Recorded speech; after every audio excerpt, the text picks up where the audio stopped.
Donc nous entamons ici notre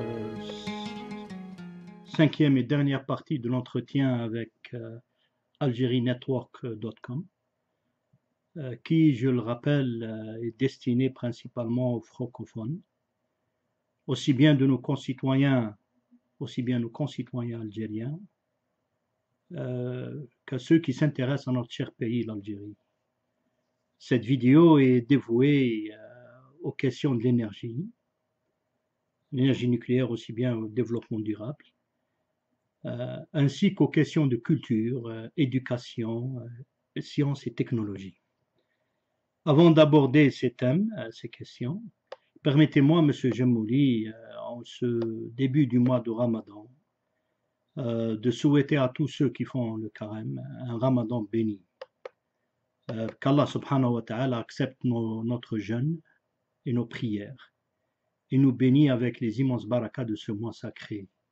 Que ce mois de Ramadan soit une occasion pour nous tous, pour tout un chacun, de renouer avec Allah subhanahu wa ta'ala et d'engager une véritable réconciliation avec lui, notre Créateur.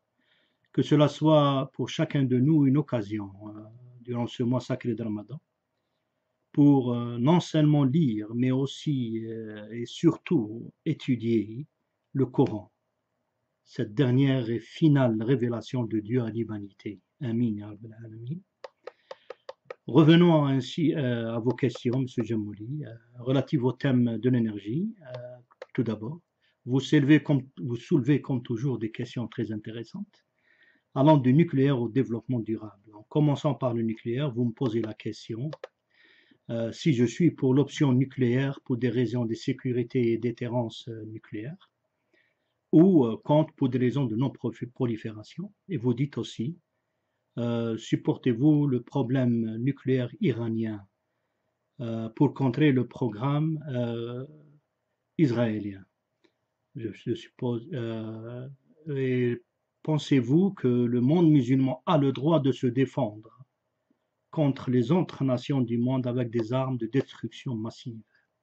Puis vous abordez la question du développement durable, ce que j'en pense. Vous avez mentionné aussi le projet Desertec. Pour répondre directement à votre question, je suis pour le nucléaire à des fins pacifiques. Et ainsi, je suis ainsi contre la production des armes à destruction massive. Cependant, aucun pays ne doit posséder de telles armes cruelles et inhumaines.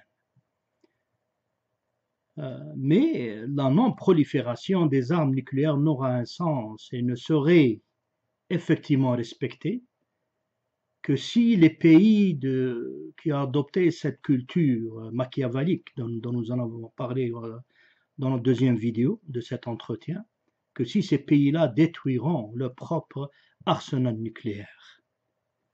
On a bien vu ce qu'ont fait ces pays occidentaux avec une telle arme,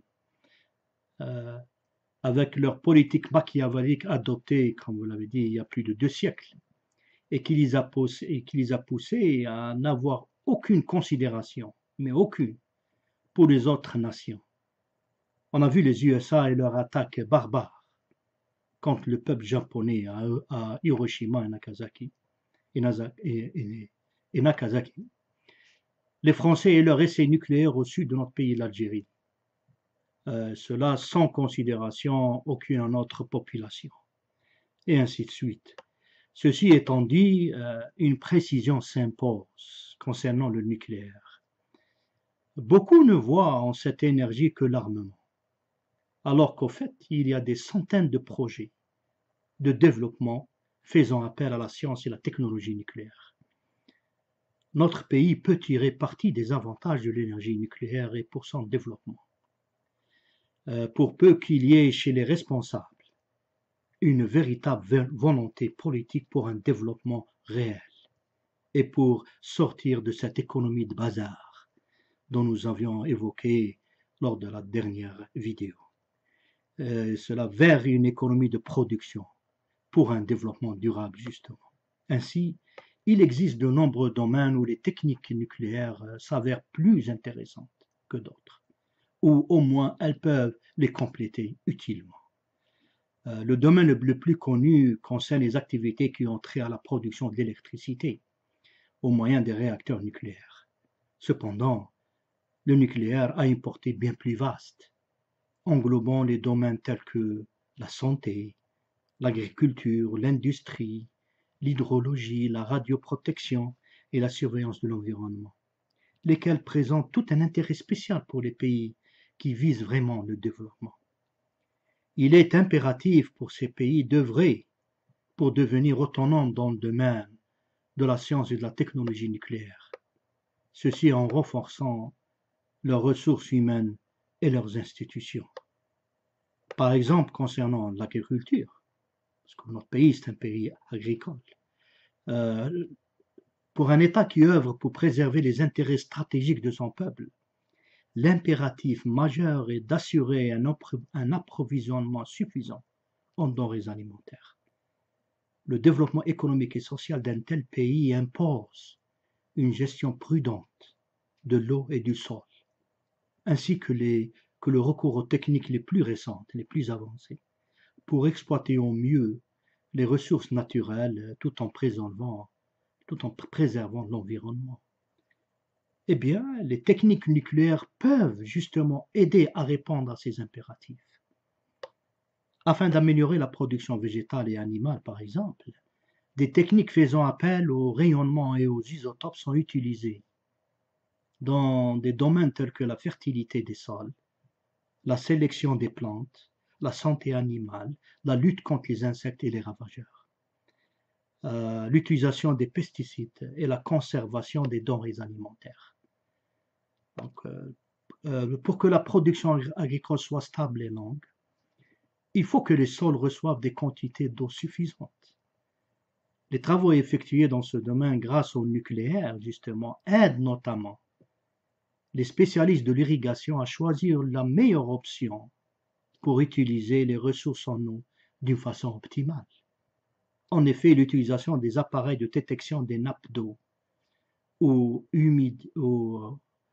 humidimètres à neutrons améliore beaucoup les méthodes traditionnelles d'irrigation, la consommation totale d'eau pouvant être réduite de 40%. L'eau ainsi économisée peut être utilisée pour irriguer d'autres terres, de nouvelles terres, etc., etc. Nous avons aussi la médecine nucléaire. Les techniques nucléaires sont utilisées de différentes façons en médecine.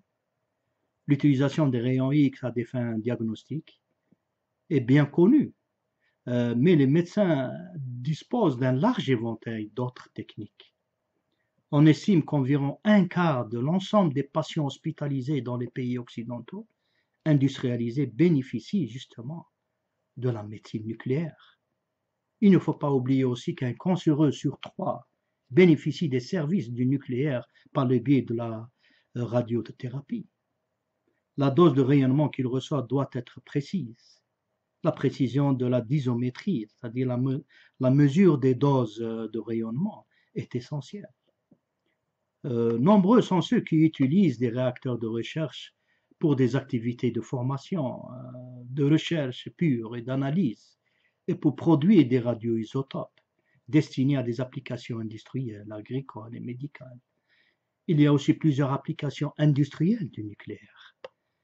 De nombreuses applications industrielles intéressantes des rayonnements et des radioisotopes sont désormais bien implantées dans les pays industrialisés.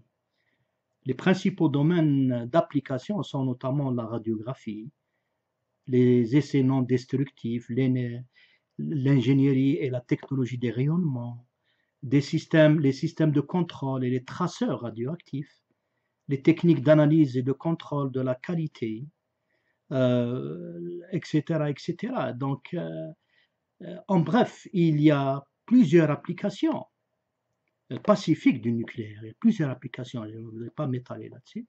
Il y a plusieurs applications pacifiques du nucléaire qui sont bénéfiques pour le développement durable, économique essentiel de notre pays. Vous aviez, Monsieur Gemouli, abordé la question du développement durable. C'est ce que j'en pense. Eh bien, écoutez, notre pays, l'Algérie, est un pays large. 2,4 millions de kilomètres carrés avec un Sahara occupant presque 85% de cet espace, qui est riche en énergie solaire et en vent. Ainsi, notre pays, l'Algérie, est capable d'exploiter des énergies renouvelables en grande quantité, notamment en s'équipant de panneaux photovoltaïques et d'éoliennes.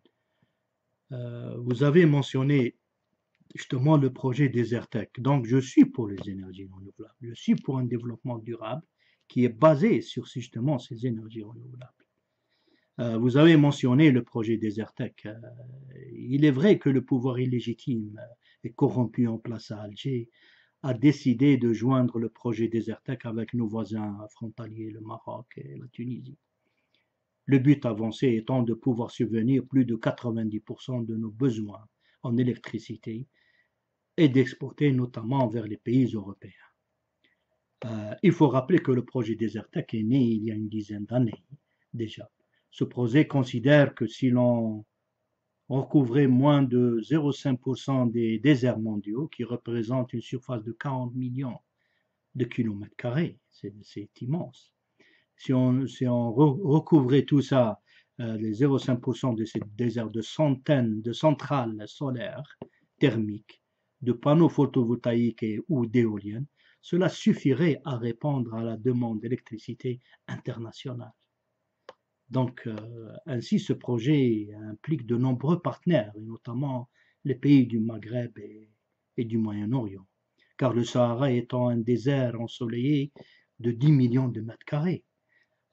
Ces pays pourraient, grâce à celle-ci, couvrir une grande partie de leurs besoins en électricité. Avec le surplus produit, ils pourraient dynamiser leur économie en l'exportant cette électricité.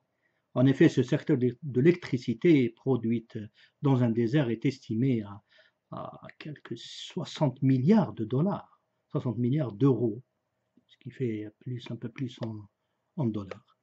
Le 21 juin dernier, 2012, une initiative industrielle DII, créée en 2009 pour soutenir justement le projet Desertec, est composée de nombreux partenaires en provenant de 15 pays.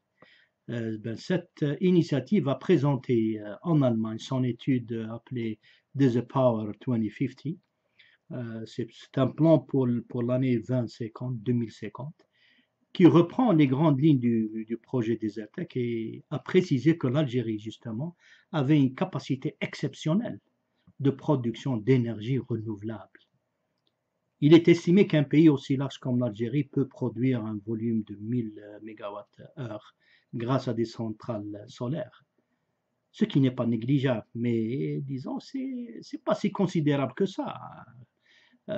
1000 MW, c'est l'équivalent d'une tranche de centrale nucléaire. Ce n'est pas si important. On peut produire plus actuellement. En bref, le principe, sur le principe, Desertec est une bonne idée. Il faut peut-être revoir les chiffres et être sûr de son management. Cependant, je suis pour une économie, pour être honnête avec vous, je suis de ceux qui adoptent une économie nationaliste et intégrée avec celle des pays du Maghreb. Il y a aussi le problème des pertes lors du transport de cette électricité qu'il faut régler. Donc, pour le premier point, disons que l'idée est bonne, mais pourquoi est-ce qu'elle n'est pas venue de nous? Et pourquoi pas nous, les Maghrébins, nous, ceux du Moyen-Orient et du Maghreb, prennent totalement en charge cette initiative? Nous avons le know-how, nous savons comment adopter et comment exploiter cette énergie renouvelable. Il y a aussi le problème, comme j'ai dit, des pertes lors du transport de cette électricité qu'il faut régler. Ça, c'est une question technique. Peut-être faut-il commencer par exporter vers les pays africains voisins avant d'aller vers l'Europe. On va voir. Donc l'idée est bonne et elle fait partie actuellement de notre programme, nous en tant que mouvement. Mais le grand problème en Algérie, comme j'avais dit, j'avais mentionné plusieurs reprises lors de cet entretien, le grand problème en Algérie vient de ce grand nombre de profiteurs et corrompus qui gangrènent notre pays et qui paralyse notre économie et empêche tout projet de développement durable basé sur une économie de production. Donc, pour conclure cette première partie de cette vidéo, permettez-moi, si j'ai Mouli, de rappeler ici que l'énergie est un domaine stratégique où malheureusement le pouvoir en place à Alger a échoué dans ce domaine. Il y a absence totale de politique de l'énergie en Algérie. Ainsi, notre mouvement pour la liberté et la justice sociale est pour une politique de l'énergie qui assurerait la fiabilité et la continuité de l'approvisionnement énergétique et en protégerait les intérêts nationaux de notre peuple et qui créerait un marché de l'énergie qui serait basé sur la concurrence en plus de sa protection de l'environnement et la santé de la population. Conformément à cette politique, il est impératif de renouveler les installations, parce que vous me demandez quelque chose de pratique. Ce que nous pensons, c'est de renouveler les installations existantes qui ne fonctionnent pas efficacement et accroître la capacité. Soutenir des projets qui protègent contre le gaspillage de l'énergie. Mener une campagne de sensibilisation dans toutes les régions du pays pour économiser l'énergie. Ça c'est essentiel. Diversifier les sources d'énergie. Il faut éviter de dépendre d'une seule source d'énergie, les hydrocarbures. Et par conséquent, se lancer sur des projets scientifiques et techniques sérieux en matière d'énergie alternative pour le pétrole et le gaz algérien. Mener les études requises pour le faire. Il ne faut pas en parler uniquement, il faut engager ça. Il faut engager l'université, il faut une grande réforme de notre enseignement. On reviendra sur ce point à la fin de cette vidéo, Inch'Allah. Aussi, la construction de centrales nucléaires en prenant des mesures de sécurité requises. Notre pays est riche en ressources souterraines, ce qui lui donne un privilège relatif. Il faut mettre en œuvre un programme efficace pour les mines, qui confirme à nos intérêts nationaux en vue de contribuer ces ressources pour une économie nationale de production et ainsi pour un développement durable. Je voudrais adresser ici le deuxième point de ce thème, le deuxième thème de cette cinquième et dernière partie de cet entretien, M. Djemmouli, celui de la culture, éducation et sciences et technologies. Actuellement, tout est lié. Nous devons avoir cette culture de développement durable, cette culture d'économie de production. Il faut rompre avec cette culture de l'économie de bazar, cette facilité. Juste produire exporter du gaz et du pétrole et importer des produits tout près. Il faut casser cette culture. Donc vous dites à juste titre que la culture se pervertit dans le divertissement débile. Notre système de l'éducation est rongé par la médiocrité, nos universités sont les dernières au monde. Aucune association entre chercheurs et industrie, ce qui fait que les meilleurs chercheurs et scientifiques sont partis à l'étranger. Tout cela est l'œuvre d'un certain ministre, je n'aime pas mentionner son nom ici, il ne le mérite même pas. C'est un ministre qui a humilié le corps enseignant. Il est resté ministre de l'Éducation depuis presque 20 ans maintenant. Est-ce qu'il fait quelque chose?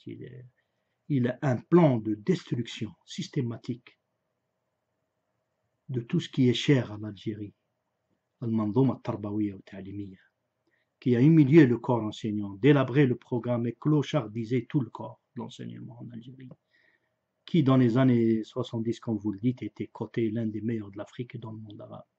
Donc vous me posez la question, quel plan pour relever notre système au niveau international? Donc, en commençant par la culture, en effet, en Algérie, la culture a été réduite au seul domaine des loisirs et du divertissement. Le ministre de la Culture est synonyme. Le ministère de la Culture, disons, donc je ne vais pas personnaliser, mais le ministère de la Culture est synonyme du ministère du divertissement et des loisirs. Bien sûr, les divertissements et les loisirs font partie intégrante de la culture d'un pays donné, mais ce n'est pas la culture. La notion de la culture est beaucoup plus vaste. La crise culturelle de notre pays, d'ailleurs, n'est pas due au fait que nous ne connaissons pas comment nous divertir. C'est parce que nous ne sommes pas cultivés, justement, que nous avions un divertissement débile, comme vous l'avez bien décrit. Donc, notre pays, l'Algérie, possède une accumulation culturelle riche qui est le résultat de milliers d'années d'histoire. Cependant, la crise multidimensionnelle que subit notre pays et notre peuple de la part des putschistes, particulièrement en place à Alger, depuis plus de 20 ans maintenant, et leur politique irresponsable a poussé nos concitoyens à vivre dans un monde où les questions de culture ne sont pas jugées importantes, où elles sont réduites à quelques bruits et hurlements en place de divertissement. Ils pensent que réduire la culture à la musique, ils ne font même pas de la bonne musique. Cela malgré le répertoire musical historique si riche de notre pays. Et cela pour toutes les régions. Donc il y a effectivement, comme vous dites, M. Djemouli, une détérioration culturelle en Algérie, avec un affichage excessif d'actes indécents et violents. Il faut redonner à la culture sa juste valeur et place pour une véritable harmonie entre nos concitoyens et notre société, et pour le développement de notre pays, et intensifier les activités culturelles et artistiques par notre peuple, ce qui améliorera la respectabilité de notre pays au sein de la communauté internationale. Ceci étant dit, commençons tout d'abord par définir la culture. De quoi parle-t-on ici? C'est quoi la culture? Mon maître penseur Malik Ben-Nabi, Allah yarhamou, a dit lors de l'une de ses conférences sur la culture justement dans les années 70, juste avant sa mort, rahimahullah, il dit que une société donnée attend de la culture qu'elle lui tisse un réseau de relations sociales entre ses membres,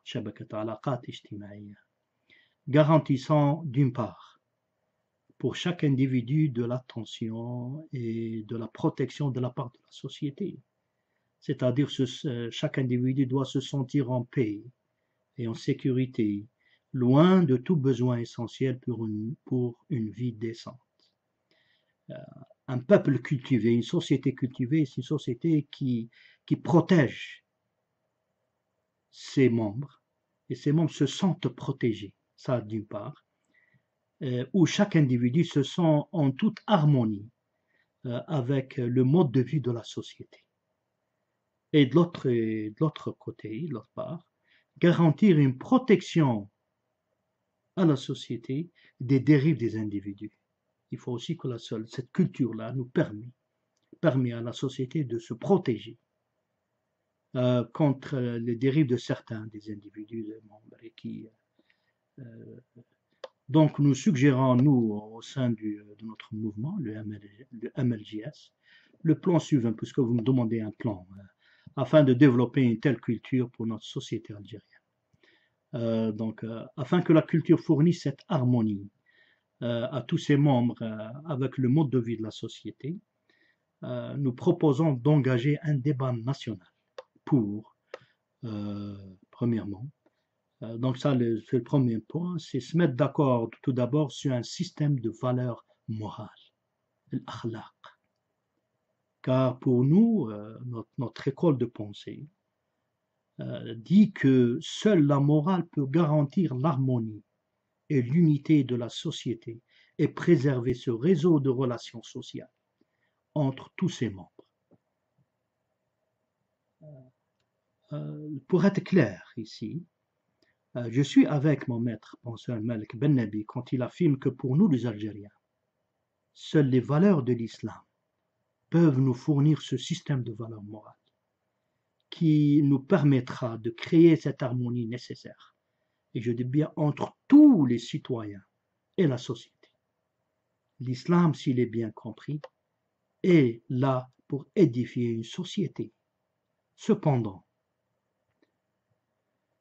être tous d'accord aujourd'hui sur un système de valeurs morales est un grand défi qui devient de plus en plus difficile à surmonter dans notre société qui s'est diversifiée, qui devient de plus en plus, qui aussi, c'est un grand défi parce que aussi, en plus que notre société est devenue diversifiée, il ne faut pas oublier cette terrible campagne menée par les putschistes et leurs satellites médiatiques, etc., les putschistes de janvier 92, contre tout ce que représente l'islam. Cela sur tous les plans, même au niveau de l'éducation. Ce régime en place à Alger par le biais de ce ministre dont on venait de parler, de l'éducation de plus de 20 ans, a tout simplement vidé les programmes scolaires de toute référence aux valeurs de l'islam. Nous voyons aussi juste cette semaine le chef des putschistes, ce criminel de guerre, s'attaque maintenant aux références de l'islam, à nos références de notre Jami'at al-Ulama, en les accusant d'être assimilateurs, etc. Donc, al-Muhim, ça devient très difficile avec toute cette campagne. C'est pour cela que nous proposons ici de lancer un débat. Nous présenterons, nous en tant que parti, nous en tant prenante de cette nouvelle société algérienne, nous proposerons et nous sommes ouverts. Nous proposons un système de valeurs morales inspiré de notre compréhension de l'islam. On ne cache pas ça. Et nous sommes ouverts à toute autre proposition concernant ce système de valeurs morales par nos concitoyens, les autres. Donc ça, c'est le premier point concernant ce débat national. Et aussi, il faut un débat national sur le sens de l'esthétique, des valeurs esthétiques. Al-Jamal, al-Dhawq al-Jamali, le taste, le goût et le sens du beau. Ces valeurs esthétiques sont nécessaires pour organiser nos sociétés. D'ailleurs, pour Malik Ben Nabi, l'éthique et l'esthétique sont les deux éléments les plus importants de la culture, en tant que ciment liant les individus d'une même société. Une fois qu'on a ce débat national, nous proposons aussi de combattre la bureaucratie, parce que l'efficacité, al-fa'aliyya, oui, un peuple cultivé, une société cultivée est une société efficace. Elle utilise efficacement ses ressources humaines et naturelles, comme elle utilise le temps efficacement. Pour aller plus vite, l'autre point que nous proposons, c'est de développer la science et la technologie. Une société cultivée est une société qui donne à la science et la technologie une place de choix. On reviendra sur ce point juste après. Donc la culture, c'est celle qui permet. Il faut avoir une certaine culture, un certain deuxième sens, pour nous permettre d'être efficaces et pour nous permettre de développer, d'avoir ce sens de la science et de la technologie et d'encourager ça. Quatrièmement, je termine peut-être pas par ce point, sur ce point-là, la musique et les arts. Il faut aussi savoir que la musique, ils sont partie importante de la culture. Mais il faut savoir aussi que la musique et les arts se rénovent en s'enrichissant de leur propre dynamique interne, ainsi que suite à la mondialisation qui est inévitable. On a parlé de ça avant, et des échanges culturels. Donc, suite à cette mondialisation, il y a des échanges culturels, du point de vue musique et art. Donc, en ce sens, il est difficile pour les cultures qui sont incapables d'exprimer leur propre identité de concurrencer avec les cultures étrangères. Ainsi, nous proposons que les structures culturelles actuelles, insuffisantes et malsaines, doivent être revues afin d'inclure tous les domaines. La langue, la littérature, le folklore. الآن صراحة حتى نتكلموا في الموسيقى احنا عندنا بلاد يقول لك شكلوا عمر طبسي. يعني ils appellent ça de la musique. Il n'y a même pas un langage musical. Donc il faut la langue, l'aura, c'est très important pour notre pays, pour un peuple, ça fait partie de son identité. Il faut développer nos langues, la langue arabe, la langue amazigh et la littérature, cette beauté de ces deux langues. La langue, la littérature, le folklore, la musique, les arts plastiques, l'ethnographie, le cinéma et le théâtre, etc. Les administrations locales doivent jouer un rôle de premier plan dans le domaine de l'art. Toutes les dispositions légales en matière doivent être faites rapidement. Il faut sensibiliser l'interaction avec les valeurs universelles, tout en préservant la structure de base et de style dans notre musique et arts nationaux. Ce qui nous permettra de créer une véritable atmosphère de culture contemporaine. Tous les projets visant à promouvoir et à contribuer au développement de la richesse culturelle et artistique de notre nation doivent être pris en charge. L'expansion des centres de culture multi-usages et des maisons de culture doit être prise en charge aussi. Donc je m'arrête ici sur ce point de la culture.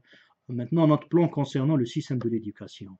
Pour nous, l'éducation est un élément, il est l'élément le plus important du développement durable actuellement dans tous les domaines. Les sociétés qui ne font pas usage de leur capital social de la manière la plus efficace sont condamnées à perdre leur chance dans la concurrence. Par conséquent, la première priorité doit être l'affectation des ressources à l'éducation. Il faut comprendre que la faillite de ce domaine stratégique ne peut qu'entraîner la faillite dans tous les autres domaines. En outre, la réussite des politiques sociales dans tous les domaines dépend du niveau atteint dans le domaine de l'éducation. Donc, ainsi, relever le niveau de l'éducation dans notre pays. أنا بعد صلاة التراويح دونك أنا بالليل شربت القهوة يعني الشهر تاع رمضان هذا. Ainsi, relever le niveau de l'éducation dans notre pays est notre première priorité. Après le changement du système politique, bien sûr, en place à Alger. Pour cela, nous proposons des réformes globales dans tous les ministères liés à l'éducation, afin d'avoir une éducation plus efficace, au niveau du contrôle et régulation, et imposer des normes à tous les niveaux de l'éducation. Ainsi, nous proposons, je ne sais pas si j'ai encore un peu de temps, je vais terminer avec ça peut-être. Donc, en commençant par l'éducation préscolaire, qui est déficiente dans notre pays. Elle devrait être généralisée avec la collaboration des secteurs privés et publics. Donc, le programme d'éducation de base doit être révisé en conformité avec les exigences de notre temps, nos besoins et les compétences à acquérir par les élèves. Il faut réintroduire l'enseignement technique. C'est malheureux qu'ils ont, même l'enseignement technique, ils l'ont détruit. L'éducation obligatoire doit être réorganisée de manière à permettre aux jeunes plus d'options et d'orientation dans les domaines fondamentaux et techniques. L'État doit continuer à offrir un enseignement gratuit. C'est un acquis de notre révolution de 54 et qui doit être préservé. Le concept de l'enseignement doit être adopté pour donner des habitudes de participation. Il faut rentrer l'esprit critique, éduquer nos jeunes, éduquer nos élèves dès leur bas âge, avec cet esprit critique et la responsabilité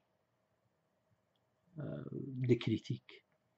Donc promouvoir les libertés d'esprit, l'esprit critique et la productivité, offrant des valeurs pluralistes, sensibilisation de la citoyenneté. Il faut sensibiliser le sens de la citoyenneté. Ça vient de l'école. Nous sommes habitués à demander des droits. En tant que citoyens, nous avons des obligations aussi.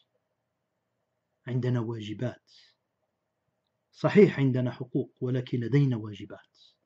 Nous avons des droits en tant que citoyens, mais nous avons aussi des obligations vis-à-vis de notre peuple, vis-à-vis de notre nation. Et ça vient d'une éducation, de la culture, de cette balance entre les droits et devoirs. L'enseignement des derniers développements technologiques, les expériences des pays développés pourraient être adoptées. Il faut adopter. Donc les écoles qui forment des enseignants doivent être restructurées. afin de tenir compte des points mentionnés ci-dessus.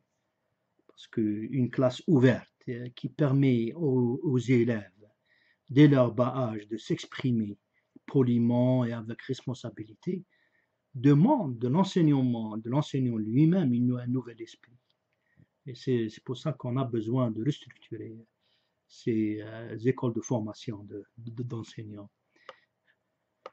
Donc il y a aussi nous voulons une action spéciale sera accordée aux écoles visant à des professions spécifiques.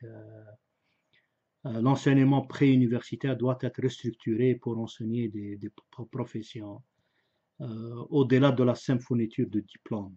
Les chambres de commerce et d'industrie, en collaboration avec les organisations non gouvernementales, doivent déterminer les domaines dans lesquels la société ou la communauté des affaires a besoin.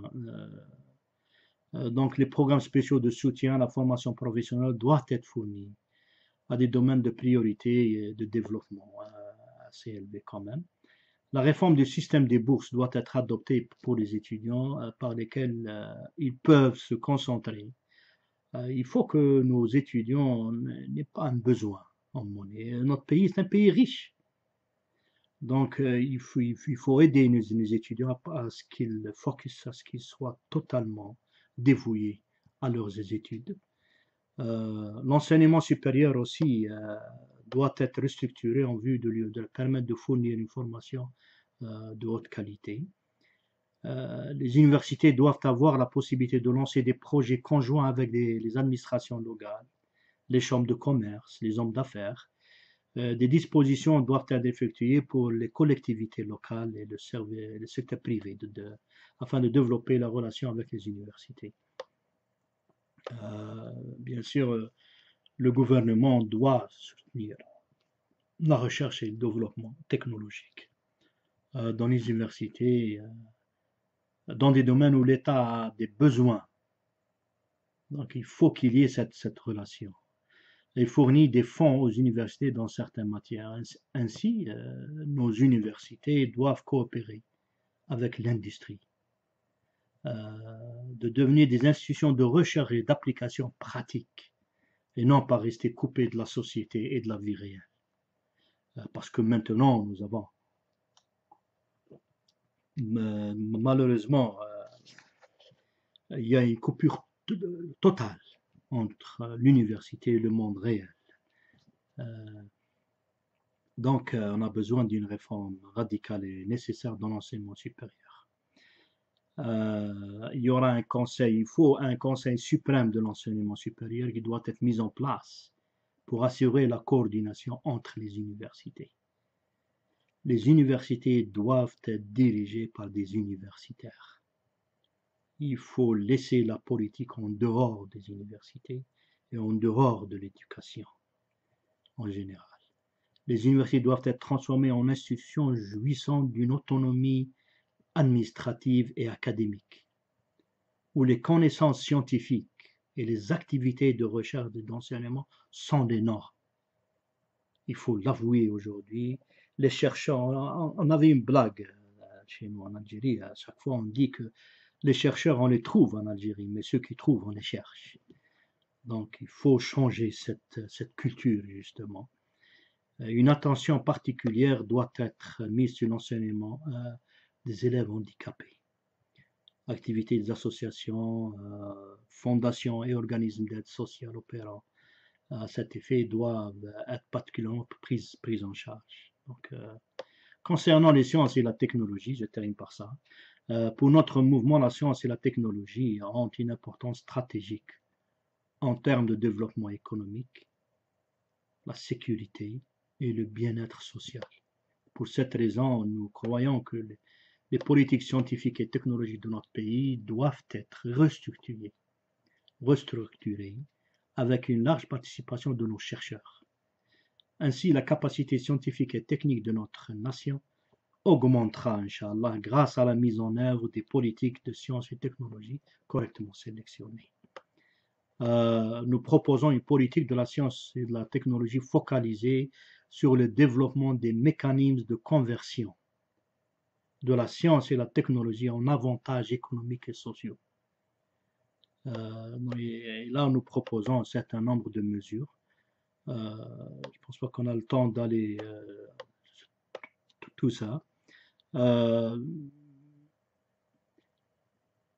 Évidemment, un accès spécial sera mis sur le traitement des données, l'ingénierie biologique, génétique, technologie des matériaux avancés, etc.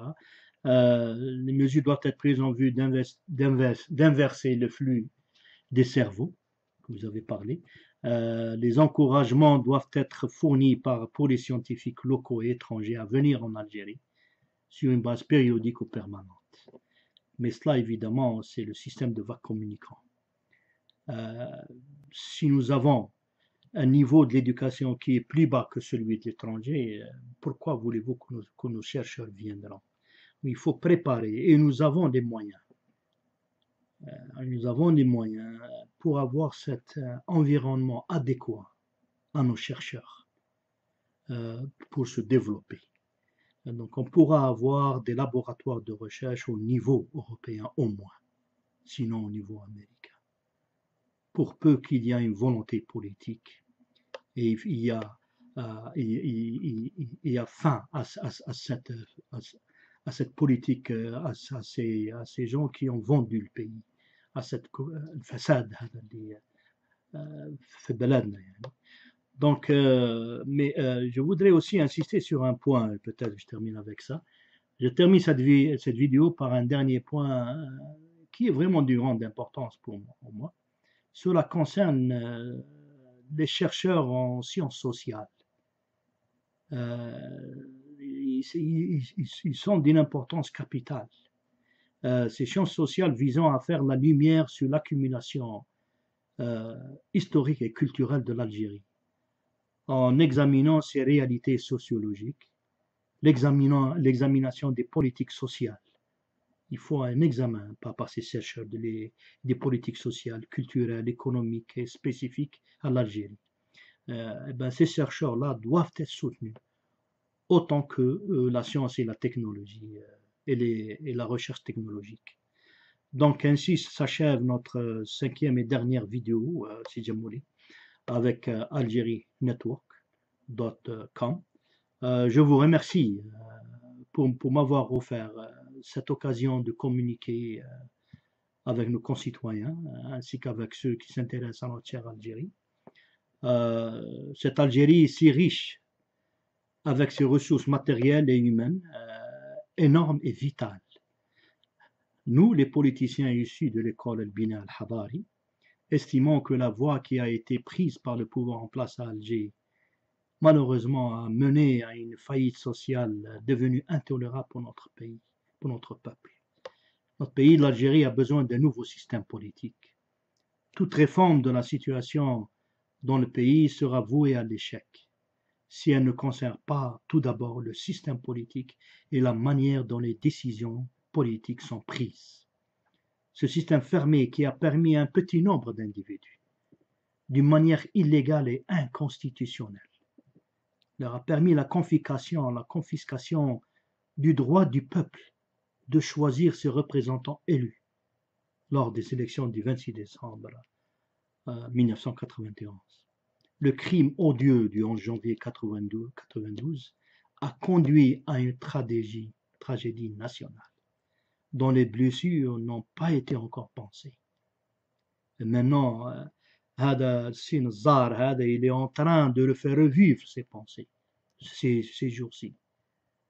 Alors qu'il aurait dû répondre de ses crimes devant une cour de justice. Donc, elle a conduit à cette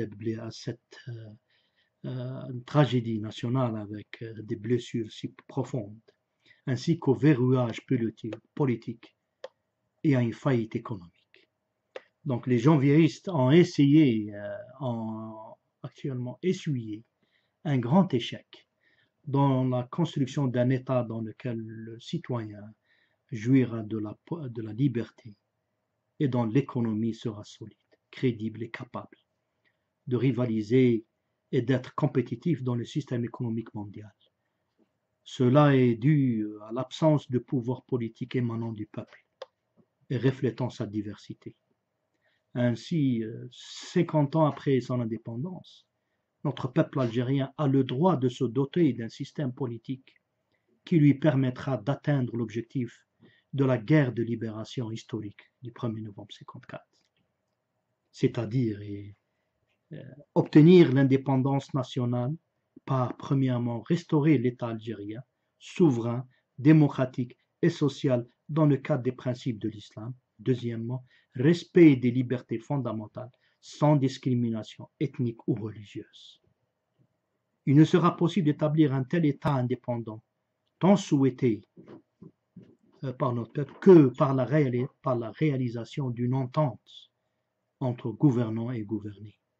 Dans notre pays, l'Algérie, dont le peuple a choisi le système républicain, le seul moyen de parvenir à une telle entente entre les gouvernants et les gouvernés est de parvenir à l'établissement d'un système politique fondé sur le principe d'élection libre, dans un cadre multipartite, sans intervention de l'institution militaire et sécuritaire dans la compétition politique, avec la séparation des pouvoirs législatifs, exécutifs et judiciaires, ainsi que le respect de la liberté de la presse. Le système politique actuel, qui n'a aucune légitimité populaire ou constitutionnelle, est devenu une véritable menace pour l'avenir du pays, son tissu social, son réseau social, de relations sociales, et les intérêts stratégiques de notre pays, de notre peuple. Il est temps d'intensifier les efforts pour entreprendre le changement et mettre un terme à l'aventure si coûteuse du 11 janvier, avec les deals commerciaux et traités de sécurité suspects qui s'en ont suivi, concluant l'absence de représentation légitime du peuple et qui ont causé le gaspillage des richesses de notre pays et violé sa souveraineté. L'intérêt national suprême nous demande à nous tous, Algériens et Algériennes, civils et militaires, d'assumer notre responsabilité, de dépasser nos différences idéologiques et politiques et d'œuvrer ensemble afin de préparer les conditions propices pour que le changement tant attendu du système politique soit compréhensif et réel. Ce système politique doit répondre aux aspirations du peuple et refléter sa diversité, éviter à notre peuple le chaos et mettre un terme à la faillite sociale et à la dilapidation des ressources humaines et matérielles de notre pays.